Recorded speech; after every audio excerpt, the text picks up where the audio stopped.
We're still very much in the middle of this strange time of lockdown. And of course, none of us has experienced anything quite like it. I feel, to be honest, quite spoiled. I have the privilege of living on an island, a Hebridean island or an island off the west coast of Scotland that is albeit linked to the mainland by a bridge. But it's a beautiful green gem of an island. There's a little lochen, a little piece of water, a pond about a few hundred yards away. Most days when I come to the studio where I'm recording this podcast, I'm disturbed by nothing more than the sounds of wild geese flying overhead. How many people can say that? I have a wonderful, wonderful space, a wonderful life, and at the moment I have wonderful time to write too. So I feel that if I were to complain, it would be very churlish indeed. It's a chance to do new things as well, and I suspect that all of us are finding that in different ways. Especially creative folk are branching out into different things, experimenting, learning new things, and learning to love new things too, I have no doubt. And one of the things that I have worked with over the last weeks is recording, sound recording. Over many years I've been involved with the writing and the presenting of BBC Radio. But for a production of radio, one is always coupled with a producer, and therefore there's the privilege of doing umpteen takes. So for example, you're talking about a cake shop on the corner of a certain square and the owner inside, and the producer will get you to do a short piece about that, and the producer may well say 3 or 4 times, okay, that was good, but why not do it one more time just for good fortune. And of course the producer is actually getting from you your best possible presentation on that bit of story. You don't have the privilege of that with podcasting because it's uninterrupted. So I'm doing a broadcast of perhaps half an hour, 45 minutes, and I'm doing it, or attempting to do it, seamlessly. But perhaps having worked with radio is an advantage in that it has made me more fluent. It's made me think about what lies ahead. I hope at any rate it will come across as such. Today I am wanting to talk about my SPCK novel, The Well of the North Wind, and to read a bit from it, and really just to talk about how it came to be, because I never planned it. It's a unique creative piece of work as far as I'm concerned. It's like no other I have done, in other words, and I find that quite exciting to talk about and to think about its journey. Because probably as a piece of sustained fiction, I've written a good number of novels and they've been published, but probably as a novel, as a piece of sustained fiction, this is the one that I'm most happy with. The Well of the North Wind did not start out as a novel at all. It started out as a short story actually not of that title. I was about to lie. It started out as a story called Fian. Fian, a man's name.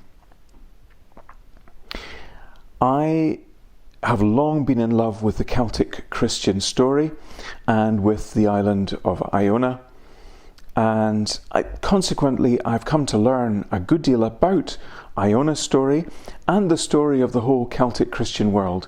Although I am no historian, I am quick to add, and also as a PS, I have vast amounts to learn. But I do know a good deal, perhaps even a great deal, although it's patchy, about the Iona story and the Celtic Christian story. And mostly that has manifested itself as poetry, as some fiction, as quite a lot of non-fiction, but primarily as poetry in many different collections, some of which appear in SPCK volumes, like Coracle, for example.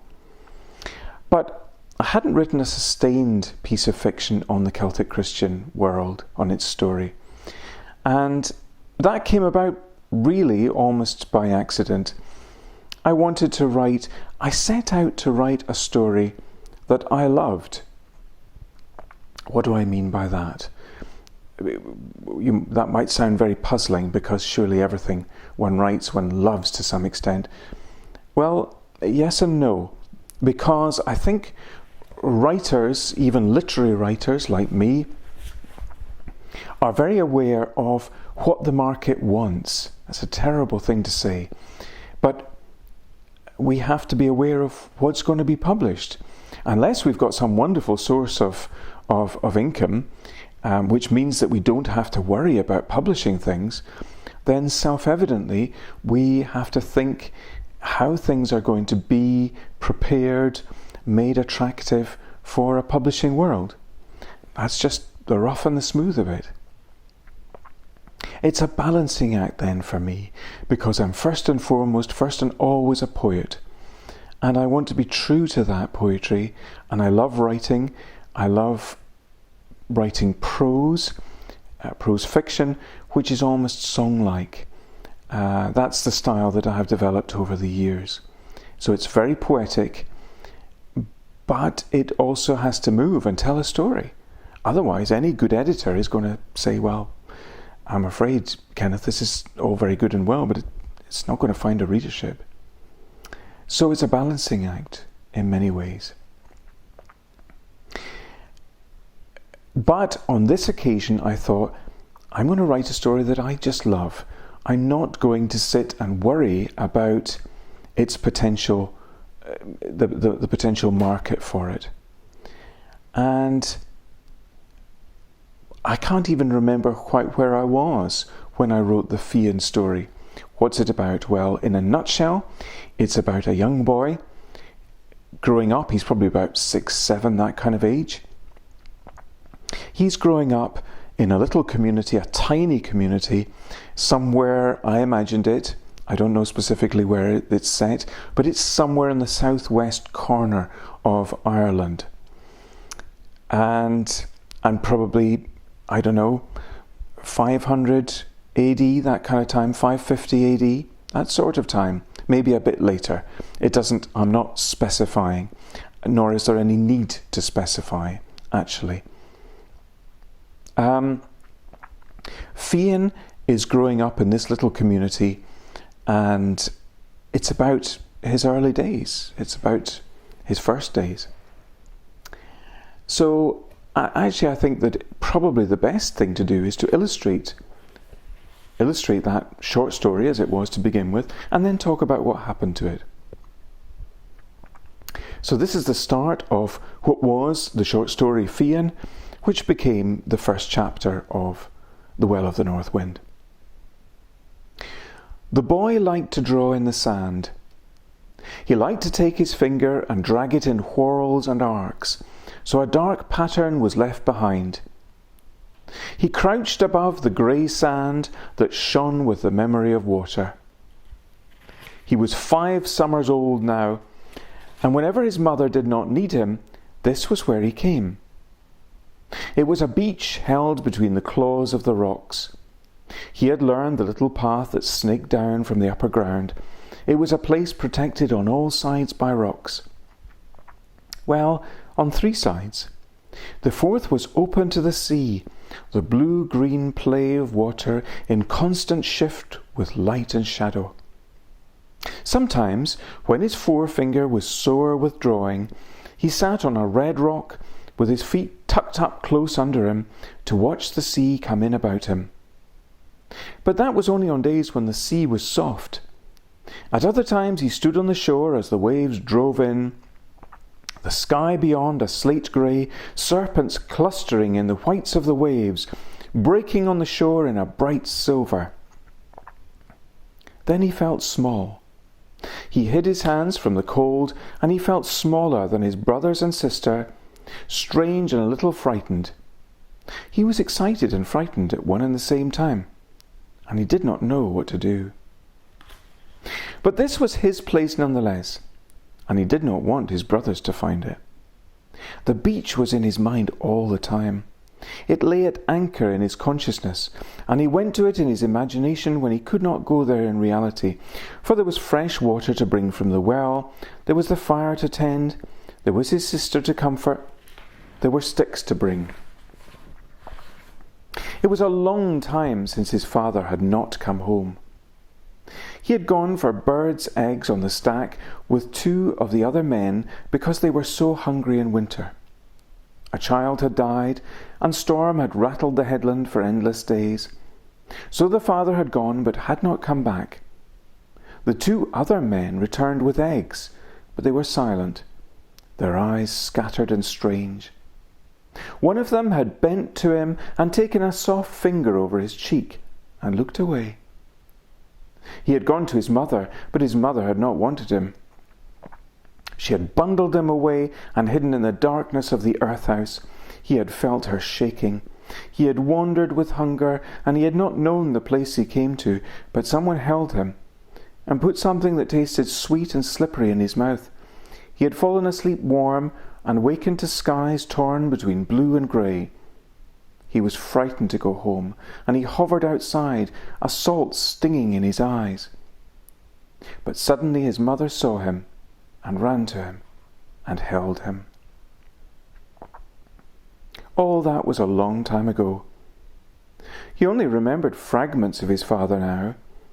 They were like tiny pieces of kindling he found between rocks, the dry sprigs that were best for lighting fires. He remembered him singing early in the morning. He remembered the colour of his eyes. He remembered the shape of his back. But he could not remember his voice. He went searching through the caves of his head in search of his father's voice, but he could not find it. He cried at night for it and could not understand where it had gone. He wanted to tell his mother, but instead he just huddled into her, right into the darkness of her and the smell of her skin, and cried. One morning he was drawing in the sand. He had not been allowed to go to the beach, so he had run there all the same. He had shouted defiant words to his mother that were caught like twigs in the wind and blown away. He had come down to the beach and crouched there as always, but he felt a knot somewhere inside him that would not go away. He felt it when he swallowed. There was a pool of water in front of him, a pool that ruffled when the wind came, that was driven from a still mirror to a grey flickering.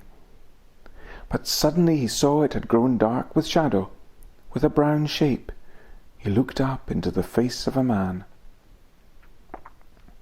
He did not think to be angry, though this was his place, and he had not wanted to share it, not with anyone.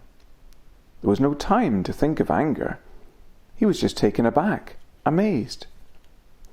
The man had a wide face and small, bright eyes that glittered. The skin of his face was very white. It was drawn tight over its frame. "What is your name?" The voice was kind, not like the voice of the man who shouted sometimes for him to go and get water or tend the fire. That voice hurt the inside of the heart. It made the soles of the boy's feet somehow feel raw. This voice was gentle, and though it was not his father's, it made him think of the ghost of his father's voice. The voice he had searched for and lost a long time ago. "Fian. How would you like to learn to write, Fian?" The boy did not understand the question. A breeze came over the beach and ruffled the dark hair over the forehead of the man with the white face. He looked down and saw the things he had drawn in the sand, the shapes and pictures. He looked out to sea as a white edge of water broke over rocks. Then the man leaned forwards and took his right hand softly in his own. He extended the forefinger, brought it down to the sand, and made it draw one long straight line. Then at the top he made the boy's finger curl a circle. He brought another line down beside the first, but this one went longer and came backwards, curling at the end also. Then, hidden in one of the curls, he made Fionn's finger draw a face, a forehead, and a face, and a beard. Then he let Fionn's finger go.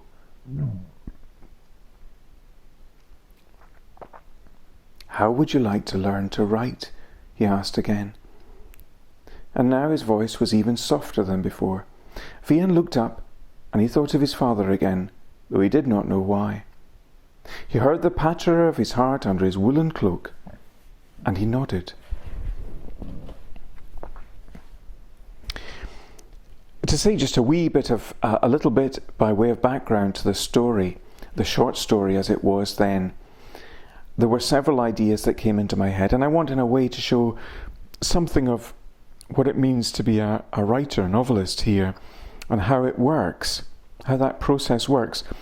I am a great believer, and I'm sure many other writers are too, in using little bits of daily life, of daily experience, to weave into the cloth of a novel. So there was a bit in that passage about Fionn looking into a puddle and seeing the shadow of a man. That piece I got, so to speak, from a very elderly lady who came from the island of Skye in the Hebrides. And I talked to her once in her home in Highland Perthshire in the centre of Scotland. I used to go and visit her and just talk to her. And she told me that I asked her once, I think, what her very first memory of life was. And she said, without a moment's hesitation, that she had been, as a little girl of 3 or 4, we'll say, on a beach on the island of Skye, and she had seen a shadow coming into that puddle, that pool of water on the beach. And she'd looked up very slowly, and she'd seen the figure of a soldier in uniform in front of her, and he was smiling. And it was a soldier who had just come back, who had returned from the First World War. And that story stayed with me ever since. It's the sort of thing that a writer packs away into one of the drawers of the attic in the head and remembers and pulls out eventually and uses. It was such an evocative, amazing piece of information, piece of story. I always wanted to use it in some way or another, and that's how it came to be used in the warp and weft of the novel. What else is there? Well, Fionn drawing in the sand, that's entirely of my invention. The man he meets, by the way, is a monk. There is a little monastic cluster on this headland in the southwest of Ireland, and Fionn is adopted really by that monastic group, that cluster of men, and he does indeed learn to draw. But I was stealing something else there, because I read a few years ago about calligraphers in China, and how, at least in the old days, the children would spend at least a year on the beach learning to do calligraphy, to practice calligraphy in the sand. And I thought this was a wonderful, wonderful story, wonderful metaphor, because the whole idea, of course, is that it's about learning to let go. Because as you're learning, you're also learning to let go. Because everything that you write in the sand, however beautiful it may be, is going to be washed away. I think there's a real spiritual metaphor within that as well. And that's partly why I think I decided to incorporate it into this story here, and decided that my character, Fionn, would also, through the monks' teaching, they are of course proficient as wonderful artists, great Celtic artists. Nevertheless, Fionn, as their pupil, is going to learn to let go. And that's precisely what happens when he grows a little older and is still with them in the southwest of Ireland. He does some magnum opus, some wonderful, wonderful piece of calligraphic masterpiece on the beach in the sand, and he has to watch as the waves come and gradually stroke it away, stroke it back to what it has been. It's gone. It's gone. It's what's often said too about writers: kill your little darlings. In other words, don't be too precious about your creation, whatever it is. Learn to let it go. Learn to let things go. Don't be too possessive of them and think that everything is sacred. Anyway, I am not being dutiful enough in telling a story here. In the end, I completed a 10,000 word or thereabouts story called Fian, and I sent it away. I was pleased with it. I was satisfied that I had done the job I intended to do. I had written what I felt was a beautiful story, short story. It went at a slow pace. It was a character study. It was a mood piece. It was set in the Celtic Christian period. It was spiritual, but it wasn't. There was no great narrative to it, no great twist in it. It was just itself. And I sent it out to a few places and it was immediately rejected. And I let it lie, is the answer. I was probably dispirited at the time that it had been rejected so much, but what was I to do? I let it lie. It was there. I write everything by hand. It had been hammered out onto the word processor. It was now lying dormant on a PC somewhere. And that was it. Well, I then came to be, a few years back, not that many years ago, I came to be in Arctic Norway. I used to live there, and I was back in Arctic Norway writing the story of the Sami people, the native, who are often known as Laplanders, but their own name for themselves is Sami. I was writing a book about them, a non-fiction work, and I had several weeks to stay in a college there, and I had complete quiet. I had lots of time. I duly finished the first book on the Sami people, and I found myself in short with probably 3-4 weeks of time. It was the middle of winter, which is my time for writing, and I had, as I say, all this time on my hands, and for whatever reason, the story of Fian came into my head, and it tugged at me, and I thought, what if I were to continue that? Maybe there's a novel there. Because what had happened within the story, perhaps 2 years, 3 years pass, from the time when Fian meets that first monk, and he learns to become a very, very talented calligrapher. And he's probably 11, no, not as old as that, 8, 9, 10 years old, that sort of thing. It doesn't matter, and it's not accounted for within the pages of the book. But at any rate, he becomes a very accomplished calligrapher. He's served his apprenticeship, and at the end of that first part, as it were, which is the end of the short story, he leaves. He's asked if he wants to go away to a place where they're going to be working, where they are working on a great Celtic work, a book of a calligraphic work. And Fian says yes. This is a chance to leave and to go somewhere exciting, to go to a monastery, but not as a monk, as a calligrapher. And he chooses to go. And, of course, this is him being taken on his way to Iona in the Scottish Hebrides and to work on what will become the Book of Kells, because it was indeed started, probably completed, on the island of Iona before it was taken away for safety to Ireland. Taken away from the danger of rapacious Viking hands. And I thought about that central idea for a story about the Book of Kells and the creation of it, because I had read somewhere similarly that there were 4 hands behind the Book of Kells. In other words, there had been 4 separate artists involved in the creation of it, the putting together of the work. It wasn't just one single hand. How they can tell the separate hand is anyone's guess, and I'm sure that the professionals know very well, can tell very well, but how they can, I do not know. At any rate, that wonderful piece of, and it's another little bit of of pearl that gets into the shell, as it were, and stays, is not washed away. I thought about the four hands behind the Book of Kells. Fian, therefore, is sent to Iona and to the monastery, which is growing under Columba, the wonderful Saint Columba, and an island that is becoming more and more famous because of Columba. And it really is the centre point of the Celtic Christian world.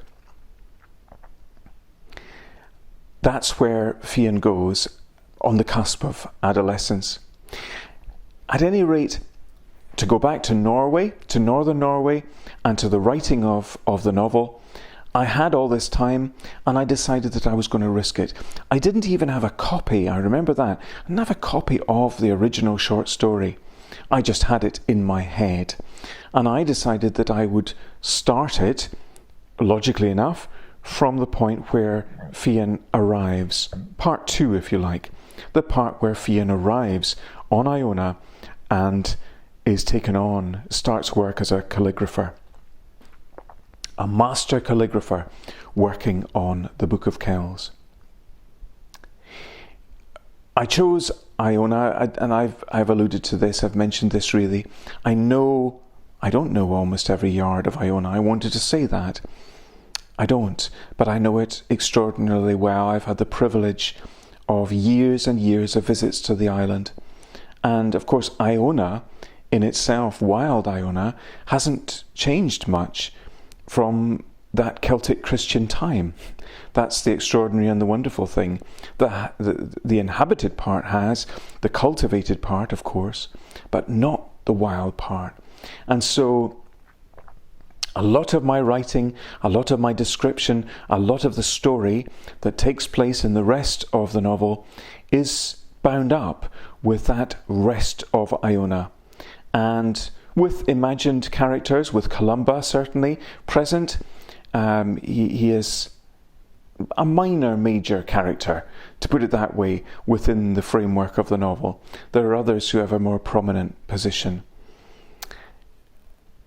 But I really wanted to get some sense of that vibrancy on Iona at the time when Columba was there and the monastery was reaching its height, the height of its fame. I find that fascinating because at one time I believed, as many others will believe, that Iona is the dreamy, quiet little island off a much bigger island of Mull, off the west coast of Scotland, a lovely place of retreat, of solitude, of sanctuary. That was really what I believed it was. A place on the edge of the world. And I had the privilege of listening to a lecture by an archaeology from the University of Glasgow, my old university, a few years ago. And this lecture was on the story of Iona. And I went to that lecture somewhat smugly, thinking, oh well, I know the Iona story well enough, I'm not about to learn much. And that idea was blown apart in the hour and a half that followed, because I learned a vast amount about Iona during the Celtic Christian period. Everything, in fact, that I had thought I knew was turned upside down in the course of that time. And just to go through very briefly, because this is of relevance to the novel The Well of the North Wind, because that's what I weave into it. First of all, this sense that Iona was lonely at that time, was a backwater. Well, if you look at... That's in a way because we are so bound by roads, by tarmacked roads. If you look at Iona on a map of the west of Scotland, you will probably see it on the edge of that map, on the left-hand side, i.e. on the west coast. But the first slide that this lecturer showed us that day was rather with Iona in the very middle. So if you can imagine it, where it lies off the west coast of Scotland, And it's not actually all that far from the very top of Northern Ireland, what is today Northern Ireland. So imagine that at the bottom of your page. Imagine at the right-hand side the west coast of Scotland, so the mainland of the west coast of Scotland, with Iona there as in the very middle of it. Now, the fact of the matter is, Iona was at the very centre of the sea roads. We live by the land, they lived by the sea. And actually those sea roads were incredibly busy in those days, in the 500s, the 600s, the whatever hundreds, and beyond. These were the Celtic Christians, far from being laid-back, dreamy, New Age-like figures, strumming instruments gently. These were warrior monks. They were brave, they were explorers, they were travellers, they were navigators. They knew the sea. They knew the sea. They must have been brave enough to cross land as well, to explore Scotland, which was wolf-ridden and wild at that time. Of course it was, as Ireland was. But they were particularly brave when it came to the sea, in my opinion. They were navigators. They knew the sea and they learned to conquer, to master the sea. They understood all of these skills. So that's the first thing. These were not quiet bits of water, anything but. And Columba too was not, the dreamy story is of Columba coming to Iona, and he can't see Ireland anymore and he decides to set up his little monastery there. Well, the fact of the matter was, Columba was coming across with a whole wave of other Celts from Ireland. Not just Celtic Christians, but Celts. They were settling what was opening up as new country in the west of Scotland, what was called Dalriada at that time. So he was one of many. It wasn't quiet.